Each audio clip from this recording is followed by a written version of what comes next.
আসসালামু আলাইকুম। সবাইকে শুভেচ্ছা জানাচ্ছি। মাসুম মাহবুব দেখছেন ওপেন দ্য ইউটিউব চ্যানেল এবং মাসুম মাহবুব ফেসবুক পেজ। পৃথিবীর যেই প্রান্ত থেকে যারা দেখছেন সবার জন্য শুভকামনা, ভালোবাসা। মালদ্বীপ থেকে মাহফুজ ভাই, কি অবস্থা? মাহফুজ ভাই আমাকে হোয়াটসঅ্যাপ কি বলে মেসেঞ্জারে একবার নক দিবেন, আপনার নাম্বারটা দিবেন। মালদ্বীপ ঘুরতে আসতে চাই। মালদ্বীপ ঘুরতে আসলে তো আমাদের দেশি ভাইরা থাকলে একটু ভালো হবে। আপনাদের পরামর্শ নিতে সুবিধা হবে। মাফিজুর রহমান ভাই আপনাকে বলছি, মালদ্বীপ থেকে যিনি আছেন এখন। দর্শক, আজকে আন্তর্জাতিক বেশ কয়েকটা খবরের ১ম যে শিরোনাম, সেটা হলো ইরানের কাছে ডোনাল্ড ট্রাম্প আবারও পরাজিত হয়ে গেছেন অফিসিয়ালি। এটা মোটামুটি ডিক্লার্ড।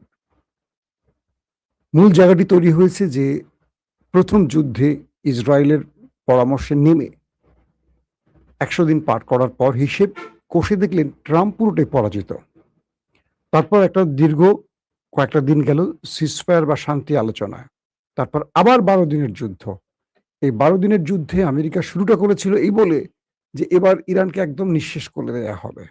আর কোনোভাবে ইরানকে সুযোগ দেয়া হবে না। ট্রাম্প কি বলেছিলেন? ইরানের সঙ্গে আলোচনাটার অর্থ হলো সময় অপচয়। আর কোনো আলোচনা তিনি করবেন না। সেই ট্রাম্প আবারও কাতার এবং পাকিস্তানের পা ধরে ইরানের সাথে আলোচনা করতে বসতে চান। তার মানে রেজাল্ট হয়ে গেছে। এটা কি বলবো আমরা? ১ গোলে না ৫ গোলে? ইরান জয়ী, ট্রাম্প শূন্য। আসেন আরো অনেকগুলো খবর থাকবে। সব মিলে আমি ধারাবাহিক কয়েকটা গুরুত্বপূর্ণ খবর দিই। লম্বা শিরোনাম আজকে না দেই। আ তেহরান বলছে, ইরান আরকি। ইরান বলছে যুদ্ধ কখন শেষ হবে? এটার সময় আমরা নির্ধারণ করব। আমেরিকা নয়। এই একটি জায়গায় আটকে গেছে আমাদের ট্রাম্প কাকু। ইরান বলছে যে ইসরায়েলের প্রভাবে শুরু হওয়া ৫ মাসের যুদ্ধের পর, মানে ইসরায়েলের প্ররোচনায় আমেরিকা যে যুদ্ধটি করল ৫ মাস যুদ্ধের পর, যুক্তরাষ্ট্র আটকে পড়েছে এবং হিমশিম খাচ্ছে এবং অনিবার্যভাবে এখন মূল্য দিতে শুরু করেছে। এটা হলো ইরানের বক্তব্য আমেরিকাকে নিয়ে। কি বলছে? যে আমেরিকা বারবারই ইসরায়েলের প্ররোচনায় যুদ্ধে নামছে, কিন্তু বারবারই যুদ্ধে আটকে পড়ছে চোরাবালিতে। তারপর আবারও দম নেয়ার জন্য একটা যুদ্ধবিরতি করে। তারপর যখন একটু দম ফিরে পায় আবার আসে, আবার মার খেয়ে আবার একই কাজ করে। ইরান বলছে এবার খুব সহজে তাদেরকে ছাড় দেব না এবং আমরা চাইলে যুদ্ধ বন্ধ করব না। তারা যেহেতু যুদ্ধ বারবার শুরু করছে, আমরা করছি না, তারা করছে। এবার শেষটা আমরা করব। তাদের ইচ্ছে যুদ্ধ বন্ধ হবে না, আমাদের ইচ্ছায় বন্ধ হবে। যুক্তরাষ্ট্র ইরানের বিরুদ্ধে গোলাবর্ষণ থেকে বিরত থাকায়, অর্থাৎ আমেরিকা ইরানের সাথে আর পেরে না ওঠায়, প্রচুর যুদ্ধাস্ত্র হারিয়ে, সামরিক অস্ত্র হারিয়ে, সেনা হারিয়ে অনেকটা অকেজো হয়ে পড়েছে মার্কিন সেন্টকম। আজকে মার্কিন সেন্টকম বলছে ট্রাম্পকে যে এই যুদ্ধটা আমাদেরকে আর কোনো বিজয়ের সম্ভাবনা দেখাচ্ছে না।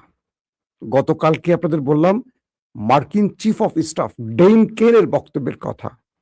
আজকে যিনি সেন্টকম, সেন্ট্রাল কমান্ডের যিনি প্রধান, তিনি বলছেন এই হরমুজ অভিযান, মানে আমেরিকা যে হরমুজ অভিযানে এসছে, এই হরমুজ অভিযান আমাদের জন্য কোনো কিছু বয়ে আনবে না। পরাজয় ছাড়া আমাদের কিচ্ছু নেই।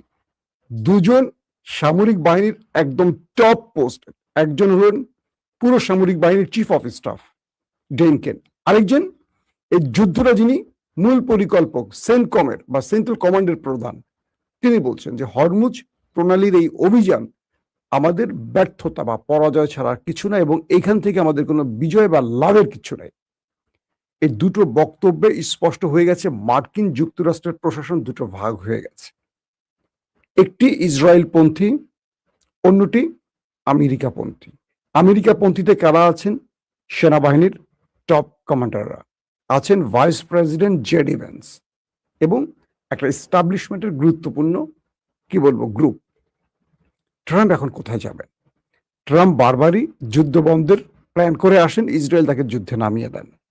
ইসরায়েল তাকে যুদ্ধে নামিয়ে দিয়ে আবার মার খাওয়ান, আবার ট্রাম্প কোন রকম হাতে পায়ে ধরে ইজ্জত বাঁচান, আবার তিনি যুদ্ধবিরতি করে কোন রকম ফেস সেভিং করেন। তো এই অবস্থায় এখন যেই অবস্থাটি তৈরি হয়েছে যে সেন্টকম বলছে এই যুদ্ধে আমরা প্রচুর অস্ত্র হারিয়েছি, আমাদের অ্যাটাকিং হেলিকপ্টার ধ্বংস হয়েছে, আমাদের মূল্যবান, পৃথিবীর সবচেয়ে মূল্যবান ড্রোনগুলো ধ্বংস হয়েছে, রাডার সিস্টেম ধ্বংস হয়েছে, প্যাট্রিয়ট থার্ড ধ্বংস হয়েছে, মার্কিন সামরিক বাহিনীর গুরুত্বপূর্ণ সিস্টেমগুলো যেগুলো আমাদের ঘাঁটিতে ছিল সব ধ্বংস হয়েছে, ইন্টেলিজেন্স সোর্স ধ্বংস হয়েছে, কমিউনিকেশন সিস্টেম ধ্বংস হয়েছে, প্রচুর সেনা ওপারে গেছে। আমাদের কি পেলাম এই লড়াইটা শেষে এসে? আমরা যখনই আক্রমণ করি, হরমুজ বন্ধ করে দেয় ইরান।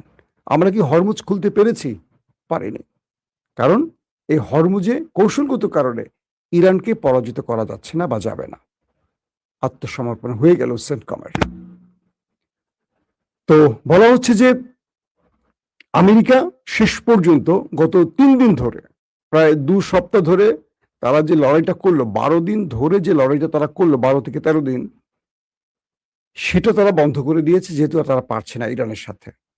তো ইরান যখন দেখলো তার উপর আমেরিকার আক্রমণ করছে না, তখন তারাও আক্রমণ বন্ধ করে দিয়েছে আমেরিকার উপর।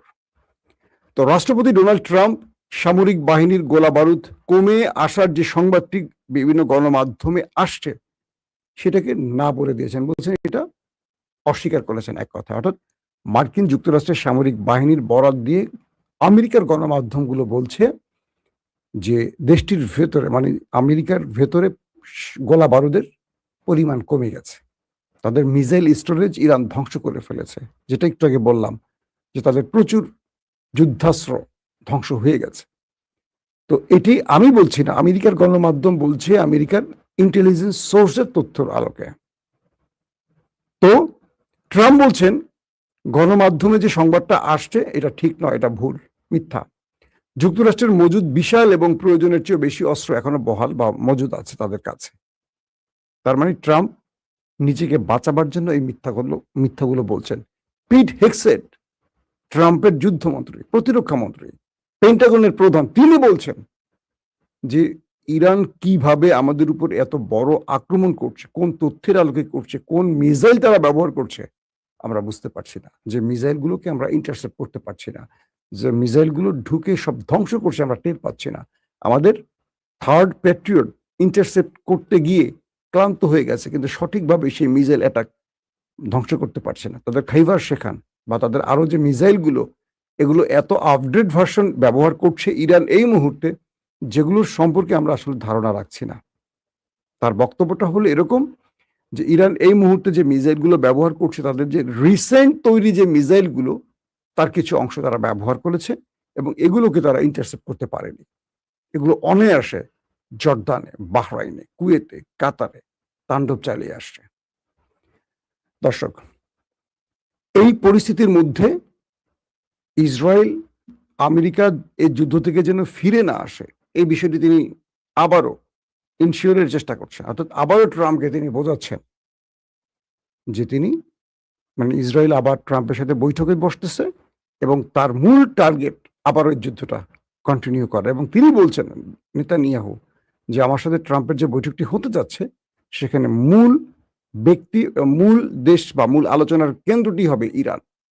অন্যদিকে নাবলুস, রামাল্লায়, হেভরন এবং পূর্ব জেরুজালেমের মতো গুরুত্বপূর্ণ এলাকাগুলোতে ইসরায়েলি সৈন্য ও বসতি স্থাপনকারীদের অনুপ্রবেশ তীব্রতর হওয়ায় অধিকৃত পশ্চিম তীর জুড়ে অভিযান, গ্রেফতার এবং ঘরবাড়ির ধ্বংসের ঘটনা বাড়ছে। মানে একদিকে ট্রাম্প যখন ফিরে যাবেন, তখন নতুন করে আরেকটি ওয়েস্ট ব্যাংকে আর কি নতুন করে আরেকটি যুদ্ধক্ষেত্র তৈরি করছে এখন মিস্টার ট্রাম্প, কি বলে মিস্টার নেতানিয়াহু। মানে সে বুঝতেছে যে তাকে এখন আরেকটা পথ খুলতে হবে।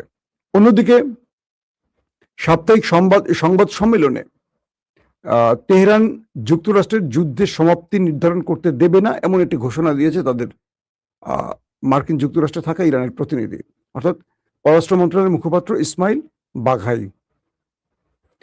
ইরানের দাবি এবং ইরানের বিরুদ্ধে আমেরিকার আগ্রাসী যুদ্ধ বন্ধের জন্য পাকিস্তান ও কাতারের আলোচনা পরিকল্পনা বিষয়ে যুক্তরাষ্ট্রের প্রতিক্রিয়া সম্পর্কে এক প্রশ্নের জবাবে মুখপাত্র বলেন, আমি জানি না আপনারা কিভাবে ভাবছেন যে তারা এই যুদ্ধটি পরিচালনা করবে।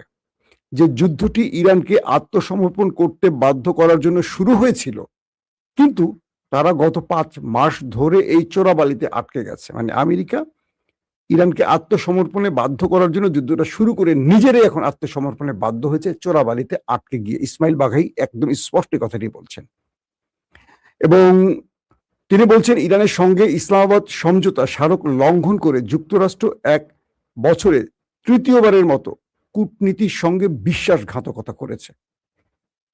অর্থাৎ ইসলামাবাদ চুক্তি ইরানের সাথে আমেরিকা যেটি করেছিল ট্রাম্প এবং মাসুদ পেজেশকিয়ানের মধ্যে, তারা বলছে যে 1 বছরে ট্রাম্প এটি তৃতীয় বিশ্বাসঘাতকতা যে তারা চুক্তি করে সেটা লঙ্ঘন করছে।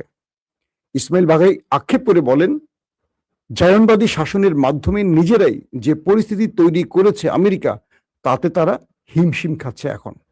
তিনি আরো বলেন, 5 মাস পর যুক্তরাষ্ট্র নিজের তৈরি এক চোরাবালিতে আটকে গেছে, এখান থেকে তাদের আর উদ্ধার হওয়ার সুযোগ নেই বলে তারা আবারও মধ্যস্থতাকারীর হাতে পায়ে ধরে যুদ্ধবিরতি করতে চায়। বাঘাই জোর দিয়ে বলেন, আমাদের জন্য মৌলিক বিষয় হলো জাতীয় স্বার্থ।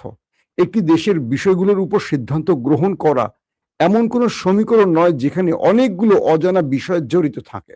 আমাদের জন্য নির্ণায়ক হলো ইরানের নিরাপত্তা ও জাতীয় স্বার্থ এবং এই বিষয়ের সিদ্ধান্তে একটি সুনির্দিষ্ট প্রতিক্রিয়ার মাধ্যমে তৈরি করা বা নেয়া। আমরা আশা করি বুঝতে পারছি বিষয়টি যে ইরান আমেরিকার মূল দুর্বল জায়গা ধরে ফেলেছে এবং এখান থেকে আর নিস্তার নেই আমার ট্রাম্প চাচ্চুর। তারা এখন মোটামুটি নিজেরাই ধোলাই দেওয়ার চেষ্টা করছে ট্রাম্পকে কোন কোন পন্থায়। দর্শক, তো এই পরিস্থিতির মধ্যে আবার সিরিয়া নিয়ে একটু উত্তপ্ত হয়ে উঠছে। সিরিয়া বলছে সিরিয়ার বাশার আল আসাদের পরবর্তী প্রজন্ম আমাদের জোলানি বাহিনী আহমেদ আল সারার, তিনি বলছেন প্রয়োজনে তিনি ইসরায়েলের সাথে বসবেন। এটা নিয়ে অনেক গণমাধ্যম বলছে যে বিশ্বাসঘাতক, দ্বিতীয় বিশ্বাসঘাতক কি জোলানি। আমি এটার উপর আজকে সারাদিন বেশ কিছু আউটলেট চেক করেছি।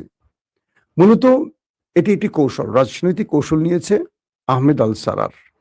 তার উদ্দেশ্যটা হলো যে সিরিয়ার বিশাল গোলান মালভূমি দখল করেছে ইসরায়েল, এটাকে ফেরত নিতে তিনি তাদের সাথে একটা চুক্তি করতে চান। অর্থাৎ ইসরায়েলের সাথে এমন একটা চুক্তি করবেন যে চুক্তির মাধ্যমে ইসরায়েল সিরিয়াতে কোনো হামলা করতে পারবে না এবং সিরিয়ার যে অঞ্চলগুলো আজকে না, এটা বহু কয়েক যুগ আগ থেকে দখল করে রেখেছে ইসরায়েল গোলান মালভূমি, জানেন এটা এখন সাম্প্রতিক সময় না। সাম্প্রতিক সময় কিছু অঞ্চলে তাদের সেনা ঢুকেছে, সেখানে আবার তুরস্ক বাধা হয়ে দাঁড়িয়েছে।